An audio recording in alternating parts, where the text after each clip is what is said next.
நாளே பிரியமானவர்களே, நீங்களும் நானும் இந்த பூமியிலே சுகபோகமாக 120 ஆண்டுகள் வாழ வேண்டுமானால் கிறிஸ்து இயேசு நம் குடும்பத்தின் தலைவராக இருக்க வேண்டும். நம் நாசியின் சுவாசமான இயேசு கிறிஸ்துவின் கற்பனைப்படி இந்த பூமியிலே வாழ்ந்து அவருடைய ராஜ்யத்தை கட்டுவோம். ஆமென். எங்களை அன்பாய் நேசிக்கிற பரமபிதாவே, இந்த நாளிலும் சங்கீதம் 23 இருந்து எங்கள் குடும்பத்தின் தலைவர் கிறிஸ்து எங்கள் மெய்ப்பராய் இருக்கிறார் என்பதை குறித்து உமது சொந்த ஜனங்களுக்கு போதித்து இருக்கின்றோம். கர்த்தாவே, குற்றங்கள் இருந்தால் அடியேன் ஒரு விஷயம் மன்னியும். ஆண்டவரே, ஜனங்கள் இதை கேட்டு கிறிஸ்துவின் சொந்த ஜனங்களாக சொந்த சம்பத்துகளாக இருந்து உமது நாமத்தை மகிமைப்படுத்தும்படியாக ஆண்டவரே விண்ணப்பிக்கிறோம் சுவாமி. இதனை தொடர்ந்து நீர் தெரிந்து கொண்ட பாத்திரமும் நீர் அழைக்கின்ற தாசனுமாக கொண்டு உமது நாமத்தை மகிமைப்படுத்தும்படியாக அன்போடு வேண்டுகிறேன். ஆமேன். அல்லேலூயா. அழைத்தீரே உம் சேவைக்கே, அழைத்தீரே உம் சேவைக்கே, அதை நான் மறப்பேனோ, அதை நான் மறப்பேனோ. ஐயா கலைஞர் அவர்கள் 120 ஆண்டுகள் வாழ்ந்திருக்கலாம். ஆனா எத்தனை வயசுல மரித்தார் அவரு? 90 எத்தனை வயசு சொல்ல முடியாது. 94 வயது. எஸ்ரா சர்க்குணம் அவர்கள் மூலமாக அவர் திருமுழுக்கு எடுத்தார் என்று நம்முடைய முன்னோர்களான வேத பாதர்கள் நமக்கு போதித்து இருக்கிறார்கள், ஊழியக்காரர்கள் நமக்கு சொல்லி இருக்கிறார்கள். திரு எஸ்ரா சர்க்குணம் அவர்களால் திருமுழுக்கு எடுத்தவர், கிறிஸ்துவை அவர் சொந்த இரட்சகராக ஏற்றுக்கொண்டவர். இதை அடிக்கடி இன்றைய துணை முதல்வர் அவர்கள் அநேக இடத்துல சொல்லுகிறார். ஐ எம் த கிறிஸ்டியன் அப்படின்னு சொல்றார், பயப்படாத பேசுறாரு. நான் கிறிஸ்தவன் என்று சொல்லுகிறார். ஆமென். அல்லேலூயா. அவங்க திருமுழுக்கு எடுத்ததுனாலதான் சொல்ல முடியும், தேவனுடைய வார்த்தையினால வாசித்ததுனாலதான் சொல்ல முடியுது, தேவனுக்கு வாழ்கிறதுனாலதான் சொல்ல முடியுது. அதற்போல் மறைந்த முன்னாள் முதல்வர் அம்மையார் திரு ஜெயலலிதா அவர்கள் பாவத்திலிருந்து விட்டு விலகி மீட்டெடுக்கப்பட்டு தேவதாசன் திரு மோகன் சி லாசரஸ் அவர்கள் அறிவுரையின்படியும் அவர் திருமுழுக்கு எடுத்தார். ஆமென். அல்லேலூயா. இவைகளையும் நமக்கு முன்பாக உள்ள போதகர்கள் நமக்கு சொல்லிக் கொடுத்திருக்கிறார்கள். அதன் பிறகுதான் அவர் பரிசுத்த வாழ்க்கையில் வாழ்ந்தார். அது சாத்தானுக்கு ஒன்றான மெய்தேவனாகி உமையும் நீர் அனுப்பினவராகி இயேசு கிறிஸ்துவை அறிகின்ற அறிவை நாம் பெற்றுக்கொள்ள வேண்டும். யோவான் 6வது அதிகாரம் 50-51 வசனங்கள் சொல்லுகிறது, இதோ நான் வானத்திலிருந்து இறங்கி வந்த ஜீவ அப்பம் என்று சொல்லுகிறார். என்னை புசிக்கிறவனுக்கு ஒரு நாளால் மரணம் நேரிடாது என்று சொல்லுகிறார். ஆவிக்குரிய மரணம் நேரிடாது. 120 ஆண்டுகள் இந்த பூமியிலே வாழ்ந்து நீ சலித்து போன பிறகு தேவன் உன்னை அழைத்துக் கொள்வார். ஆமென். அல்லேலூயா. அப்போ 6வது வசனத்தின்படி என் ஜீவனுள்ள நாளெல்லாம் நன்மையும் கிருபையும் நம்மளை தொடர வேண்டுமானால், கர்த்தருடைய வீட்டிலே நாம் நீடித்த நாட்களா இருக்க வேண்டுமானால், என் வீடு ஜெப வீடு என்று சொல்லப்படும் என்று தேவன் மத்தேயிலே பேசி இருக்கிறார். ஜெப வீடு என்பது நம்முடைய சரீரம்தான். அப்ப நம்முடைய சரீரத்துக்குள்ளே தேவன் வாசம் செய்ய வேண்டுமானால் நாம் பரிசுத்தமாக வாழ வேண்டும். நாம் பரிசுத்தமாக வாழ வேண்டுமானால் தேவனுடைய கற்பனைப்படி நியாமனத்தின்படியும் இந்த பூமியிலே வாழும் பொழுது இந்த பூமியிலே 120 ஆண்டுகள் நாம் நீடித்த நாட்களா இருக்க முடியும். மறைந்த முதல்வர்களை பார்க்கலாம். உனக்கு வழிகாட்டியாக இருக்கும் என்று தாவீது ராஜா சொல்லுகிறார். பிரியமானவர்களே, 6வது வசனம் சொல்லுகிறது, என் ஜீவனுள்ள நாளெல்லாம் நன்மையும் கிருபையும் என்னை தொடரும், நான் கர்த்தருடைய வீட்டிலே நீடித்த நாட்களாய் நிலைத்திருப்பேன். ஆமென். அல்லேலூயா. இந்த பூமியிலே 120 வருடங்கள் தேவன் நமக்கு ஆயுட்காலங்களை சம்பூர்ணப்படுத்தி வைத்திருக்கிறார். இன்னைக்கு நிறைய பேர் 45 வயசு 50 வயசை தாண்ட மாட்டேங்கிறோம். என்ன காரணம் அப்படின்னு கேட்டீங்கன்னாக்கா, தேவனுடைய கற்பனையை மீறி வாழ்கிறதுனாலதான். கலாத்தியர் 5:17 படி நடவாதபடிக்கு தன் சுயபலத்தில் ஓடுகிறபடியினால்தான், உலக வாழ்க்கையை சுதந்திரித்துக் கொள்கிறபடியினால்தான் 50 வயதுகள் 60 வயதுகளிலே தேவன் வாக்கடித்த அந்த வயது முடிவடைகிறது. அப்போ 120 ஆண்டுகள் நீயும் நானும் வாழ வேண்டுமானால் தேவ திட்டத்தின்படி, தேவ ராஜ்யத்தின்படி, தேவ கற்பனையின்படி இந்த பூமியிலே வாழ்வோமானால் ஜீவனுள்ள நாளெல்லாம் நன்மையும் கிருபையும் உன்னை தொடரும் என்று சொல்லுகிறார். நன்மையும் கிருபையும் நம்மை தொடர வேண்டுமானால், நியாய தீர்ப்பிலே தேவனுடைய வலது பாரிசத்திலே நாம் நிற்க வேண்டுமானால், நிற்கிறது என்று சொல்லி நான் பொருத்தனை செய்த பொழுது அந்த சிவிரிய ஹார்ட் அட்டாக்ல மரித்து போய்விட்டேன் என்று மருத்துவர்கள் மூலம் சொல்லிய வார்த்தைக்கு உடைத்து கர்த்தர் எனக்கு ஜீவனை தந்து உங்களுக்கு முன்பாக நிறுத்தி வைத்திருக்கிறார். ஆமென், அல்லேலூயா. செத்து போயிட்டேங்க, 6 மணி நேரம் கழிச்சு என் தேவன் எனக்கு ஜீவனை தந்து அவருடைய ரத்தத்தையும் சதையும் குறித்து உங்களுக்கு முன்பாக போதிப்பதற்கு ஜீவன் தந்திருக்கிறார். ஆமென். இது எப்படி கிடைச்சது அப்படின்னு கேட்டீங்கன்னாக்கா, இந்த மரணத்திலிருந்து நாம் மீட்டெடுக்க வேண்டுமானால் பாவத்திற்கு மரித்து நீதிக்கு பிழைக்கணும். ஒரு முறை இது பாவம், இது தவறு அப்படின்னு தெரிஞ்சு போச்சுன்னா இனி நாம என்ன செய்யக்கூடாது? பாவம் செய்ய கூடாது. ஏன் என்றால் மீட்டெடுப்பதற்கு பிதா இனி குமாரனை அனுப்ப மாட்டார். ஏனென்றால் அந்த யுகம் முடிந்து விட்டது. இனி வர இருக்கின்ற யுகம் நியாய தீர்ப்பு யுகம், தேவனுடைய கல்யாண வீட்டிற்கு ஆயத்தப்படுத்தக்கூடிய யுகம். தேவனுடைய கல்யாண வீட்டிற்கு நீங்களும் நானும் ஆயத்தப்பட வேண்டுமானால் வெண் வஸ்திரம் தரித்த கூட்டமாக நீங்களும் நானும் இருக்க வேண்டும். வெண் வஸ்திரம் என்னும் ஆடை இல்லாத எவனும் பற்கடிக்கிற இல்லாத இடத்திலே தள்ளப்படுவான் என்று வேதம் சொல்லுகிறது.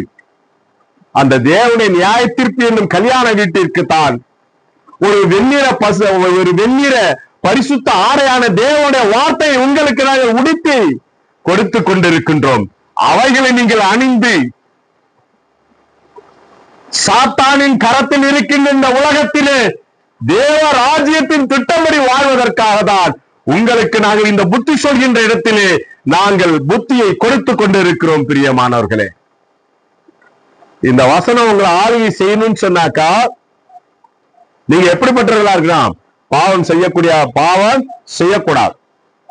கலாத்தியர் 5வது அதிகாரம் 17வது வசனத்தின்படி 17 காரியங்களை அருவருக்கக்கூடியவனாக, 17 காரியங்களை விருத்த சேதனம் செய்யக்கூடியவனாக, ஒரு களங்கமற்ற பாலை பருகினவனாக நீயும் நானும் இருந்தால் இந்த 23 சங்கீதம் 4வது வசனம் உன்னை பாதுகாக்கும். பிரியமானவர்களே, நான் மரண இருளின் பள்ளத்தாக்கில் நடந்தாலும் பொல்லாப்புக்கு பயப்படேன், தேவரீர் என்னோடு கூட இருக்கிறீர், உமது கோலும் உமது தடியான் என்னை தேற்றும்.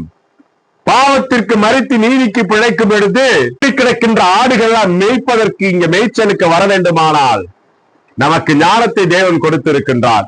4 சோற்றுகளில் சுட்டி கொண்டிருக்கின்ற இந்த தேவனுடைய வார்த்தைகள் எல்லாம் கிழக்கு மேற்கும் செல்லப்பட வேண்டும்.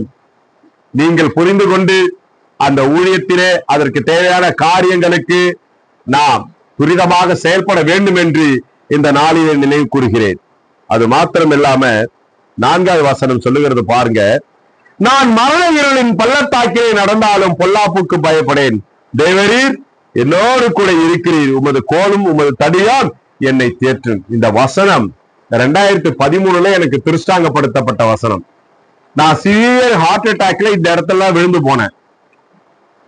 விழுவதற்கு முன்பாக ஒரு சத்தம் கேட்கிறது, நீ சாக போற, நீ மரணிக்க போற, என்ன செய்ய போற அப்படின்னு கேட்கிற. அந்த நேரத்தில் என்னுடைய மனைவியை பார்ப்பதா, பிள்ளையை பார்ப்பதா, என் சகோதரிகளை பார்ப்பதா, என் தாய் தகப்பனை பார்ப்பதா, என் குடும்பத்தின் மீது அலாதி பற்றுள்ளவன். ஆனாலும் அந்த இடத்திலே எனக்கு ஒரு ஞானம் உதித்தது. பிரியமானவர்களே, எனது கடந்த வாழ்க்கையில் நடந்த பாவங்கள், எனது வாலிப நாட்களில் இருந்த பாவங்களை எல்லாம் மன்னிக்கும்படியாக பிதாவே என்னை காத்தருளும் என்று வேண்டி அமர்ந்த தண்ணீர்கள் அண்டையில் என்னை கொண்டு போய் விடுகிறார். ஆமென், அல்லேலூயா. இப்படியாக சத்தியத்தை உள்ளபடி பேசுகின்ற திருச்சபையில் தேவன் உங்களை நாட்டுகிறார். பிரியமானவர்களே, ஆடி மேய்த்துக் கொண்டிருப்பது, நான் ஆடி மேய்த்துக் கொண்டிருக்கும் பொழுது குழல் இசைத்து யார் இசைத்து என்னை உண்டாக்கின ராஜாதி ராஜாவை நான் தேடிக்கொண்டிருந்தேன். ஒரு நாள் என் தேவன் என்னை உச்சபட்சத்தில் உயர வைத்தார், இஸ்ரவேலுக்கு ராஜாவாக வைத்தார். ஆமென், அல்லேலூயா. ஆடி மேய்த்துக் கொண்டிருக்கும் பொழுது தாவீது உறங்கவில்லை. பிரியமானவர்களே, நாசில் சுவாசத்தை ஊதிய தேவனை தேடினார். அதை கண்ட தேவன் இஸ்ரவேலுக்கு ராஜாவாக மாற்றினார். சவுலின் ராஜபாரியத்தை பிடுங்கி கொடுத்தார். ஆமென், அல்லேலூயா. அப்ப தாவீதுக்கு தலைவராக கிறிஸ்துவும் அவரை மேய்க்கக்கூடியவராக இயேசு இருந்தபடியினாலே அவர் ராஜாவாக இருந்தார். பிரியமானவர்களே, 2வது வசனம் சொல்லுகிறது, அவர் என்னை புல்லுள்ள இடங்களில் மேய்த்து அமர்ந்த தண்ணீர்கள் அண்டையில் என்னை கொண்டு போய் விடுகிறார். ஆமென், அல்லேலூயா. என்ன செய்றார் பாருங்க இயேசப்பா, நமக்கு கொடுக்கப்பட்ட பரிசுத்த வேதாகமத்தை, ஆதியாகமம், யாத்ராகமம், லேவியராகமம், எண்ணாகமம், உபாகமம் என்ற ஐந்து ஆகமங்களையும் தாவீது ராஜாவுக்கு தேவன் தரிசனமாக கொடுத்து இருக்கிறார். அதில் இருக்கின்ற ஆத்தல், காத்தல், அழித்தல், எதிர்காலங்களை குறித்து, மீட்டெடுத்தல் குறித்து தாவீது ராஜாவிற்கு ஞானத்தால் இடைகட்டி இருக்கிறார். அதுதான் இங்க தாவீது சொல்றார், அவர் என்னை புல்லுள்ள இடங்களில் மேய்த்து. புல்லுள்ள இடம் சொன்னாக்கா இந்த பூமிக்கு ஏற்ற வாழ்க்கையில வாழ்ந்துட்டு இருக்கிறோம்.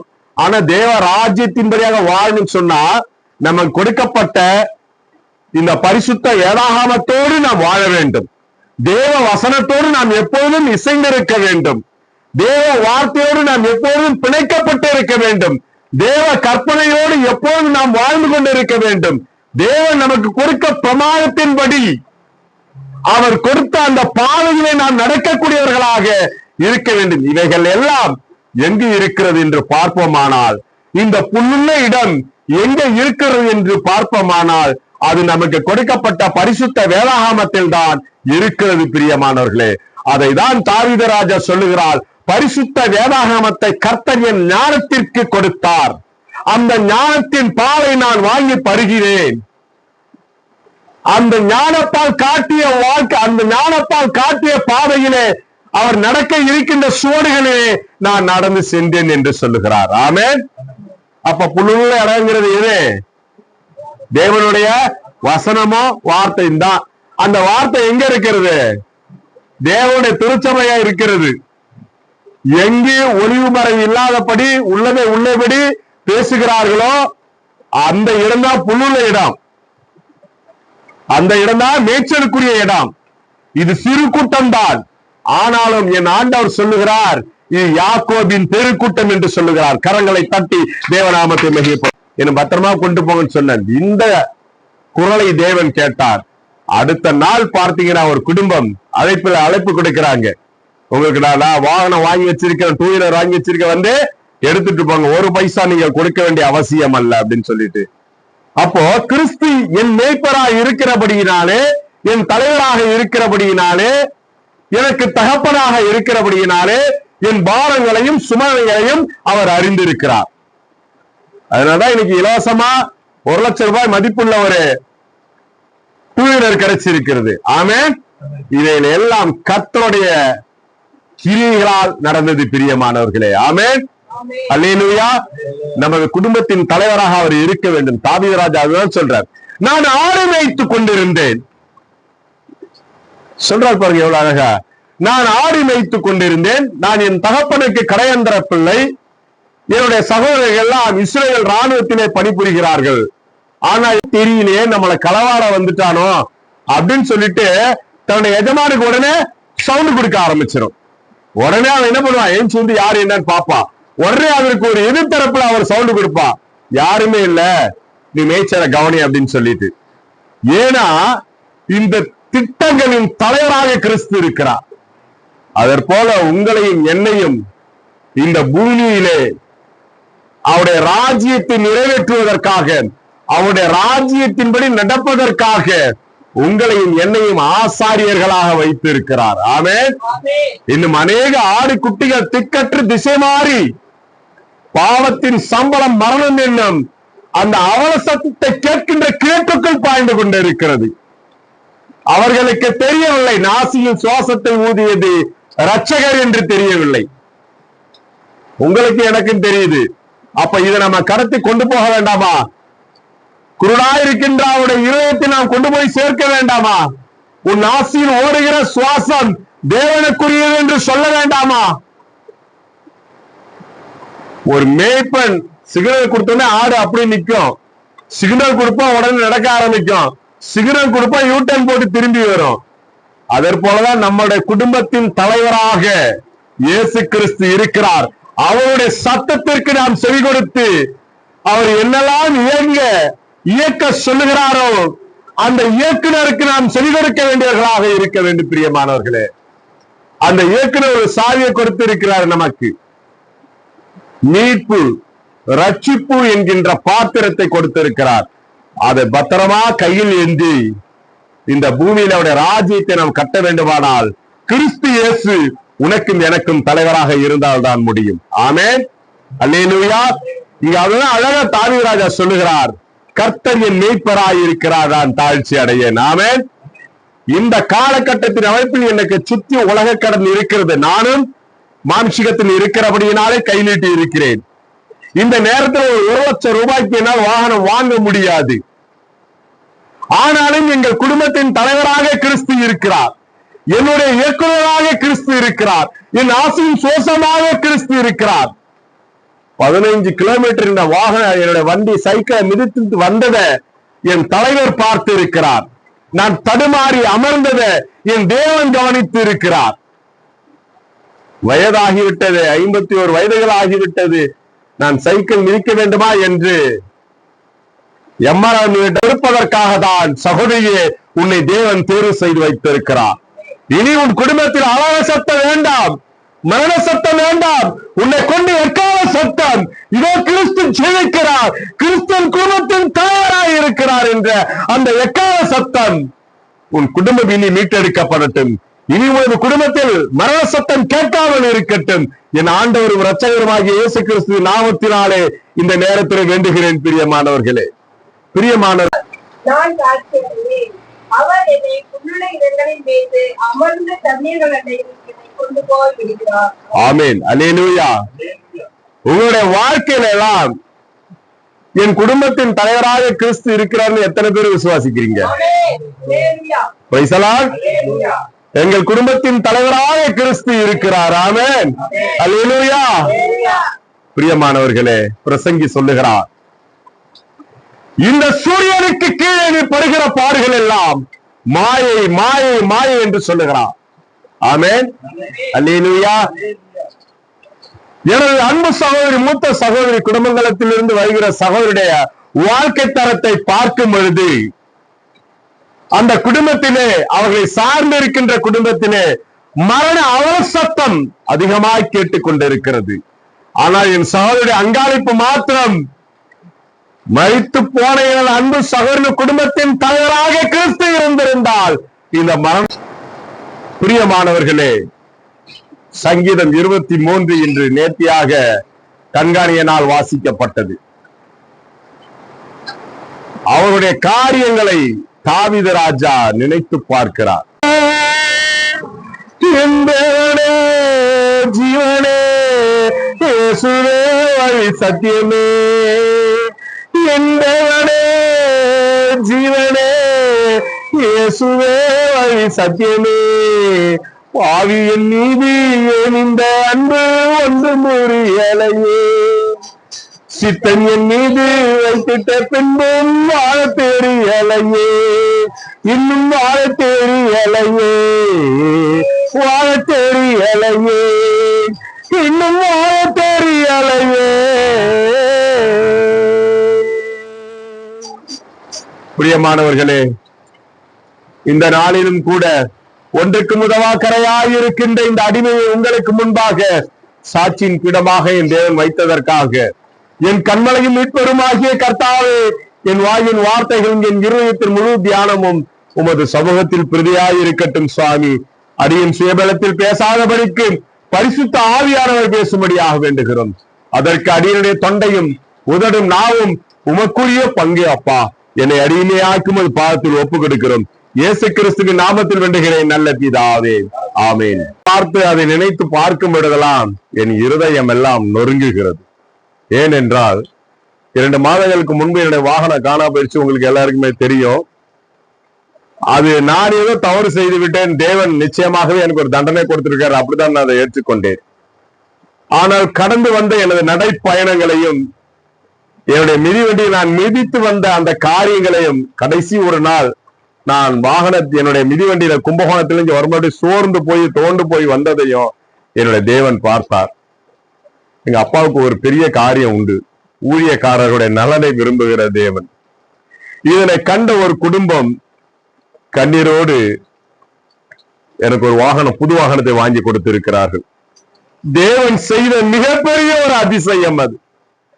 நினைப்பதற்கும் வேண்டுவதற்கும் பெரிய காரியம். வாகனத்தை வாங்கி வச்சுட்டு போன் பண்றாங்க, உங்களுக்கு நான் பைக் வாங்கி வச்சுட்டேன், வந்து எடுத்துட்டு போங்க அப்படின்னு சொல்லிட்டு. நினைத்து பார்ப்பதற்கு அதிசயமா இருந்த ஊழியக்காரர்கிட்ட ரொம்ப அருமையா சொன்னேன், இந்த மாதிரி ஒரு காரியம் நடக்கணும் பிரதர், எந்த தடையுமே சொல்லாங்க, போய் எடுத்துக்கிட்டு வந்திருக்கு. கண்காணி என்ற கூட நான் பகிர்ந்து கொள்ள, ஏன்னா கர்த்தர் எவ்வளவு பெரிய ஒரு சாட்சியா அடியனை கொடுத்திருக்கிறார் பாருங்க. அப்போ உங்களை கண்ணிலிருந்து ஒரு கண்ணீர் துளிகளை பார்க்கின்ற தேவனாக இருக்கிறார். அது துவண்டு வந்த அந்த துவண்டு வந்ததை பார்த்த என் தேவன் அடுத்த நாளே இந்த காரியத்தை வாய்க்கு செய்தார். சுகபலனை விரும்புகிற தேவனாக இருக்கிற என் ஆண்டவர் அவருக்கு ஊழியம் செய்வதற்காக வாகனத்தை கொடுத்திருக்கிறார். கொடுத்த குடும்பத்திற்கு நன்றியும் என் பிதாவுக்கு நன்றி செலுத்தி அவருடைய நாமத்தை மகிமைப்படுத்துகிறேன். கலங்கிடவே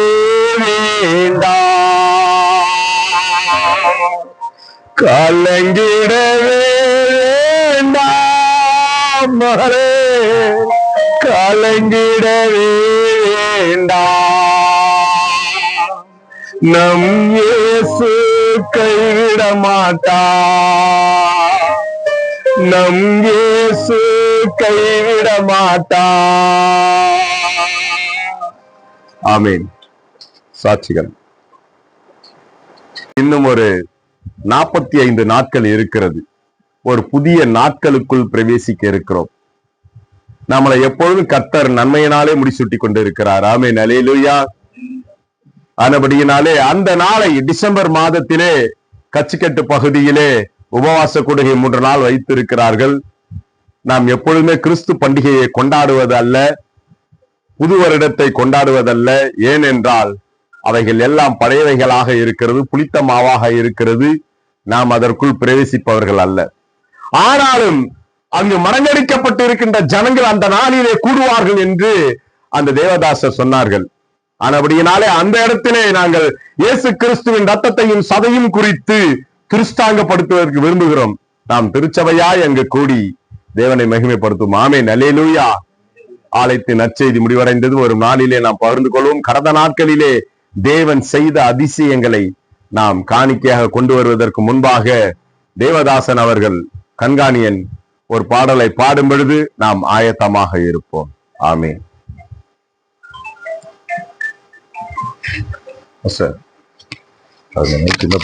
எங்களோடு பகிர்ந்து கொள்ளும்படியாக வேண்டுகிறேன். விசேஷமாக பிரியமானவர்களே, இந்த மாதம் 28ஆம் தேதி வெள்ளிக்கிழமை காலை 10 மணி முதல் 1 மணி வரையிலும் சிறப்பு உபவாச கூடுகை இருக்கிறது. அந்த உபவாச கூடுகையின் தலைவராக இயேசு கிறிஸ்து இருக்கிறார். திருச்சபையாக்கப்பட்ட நாமளும் பிணியாளியாக இருக்கிறவர்கள், கடன் பிரச்சனையில் இருக்கிறவர்கள், நெருக்கப்பட்டவர்கள், மடங்கடிக்கப்பட்டவர்கள், ஒடுக்கப்பட்டவர்களிடத்திலே நாம் சொல்லி